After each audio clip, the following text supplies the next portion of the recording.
ಗುರು workout ಮುಂಚೆ pre workout caffeine creatine ಕುಡ್ಕೊಂಡ್ ಬರ್ತೀರಾ. ಆದ್ರೆ ನಮ್ ಲೆಜೆಂಡ್ಸ್ ಕೆಲವೊಂದ್ ಜನ ವಿಡಿಯೋ ನೋಡ್ತಾ ಇರ್ತಾರೆ.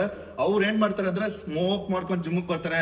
ಸೊ ಸ್ಮೋಕ್ ಮಾಡೋದ್ರಿಂದ ನಿಮ್ ಬಾಡಿಗೆ ಏನ್ ಎಫೆಕ್ಟ್ ಆಗುತ್ತೆ, ಮಸಲ್ ಬಿಲ್ಡಿಂಗ್ ಏನ್ ಎಫೆಕ್ಟ್ ಆಗುತ್ತೆ ಅನ್ನೋದು ಈ ವಿಡಿಯೋದಲ್ಲಿ ಹೇಳ್ತೀನಿ. ಅದಕ್ಕೂ ಮುಂಚೆ ರಾಕಿ ಬೀಚ್ ನ ಫಾಲೋ ಮಾಡಿಲ್ಲ ಅಂದ್ರೆ ಫಾಲೋ ಮಾಡ್ಬಿಡಿ. ಇದೇ ತರ ಯೂಸ್ಫುಲ್ ಅಂಡ್ ಇನ್ಫಾರ್ಮೇಶನ್ ಟಿಪ್ಸ್ ನಿಮ್ಗೋಸ್ಕರ ಕೊಡ್ತಾ ಇರ್ತೀನಿ ಸ್ನೇಹಿತರೆ.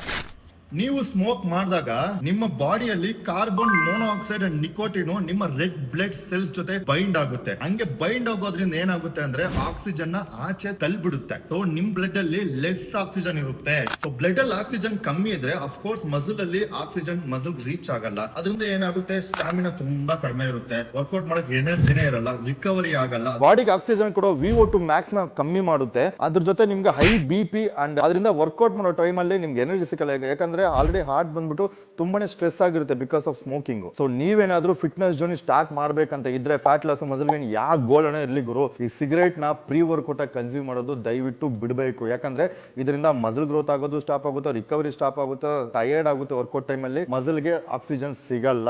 ಇದು ಸ್ಟಾಪ್ ಮಾಡಿದ ತಕ್ಷಣನೇ you can see a dramatic changes Guru.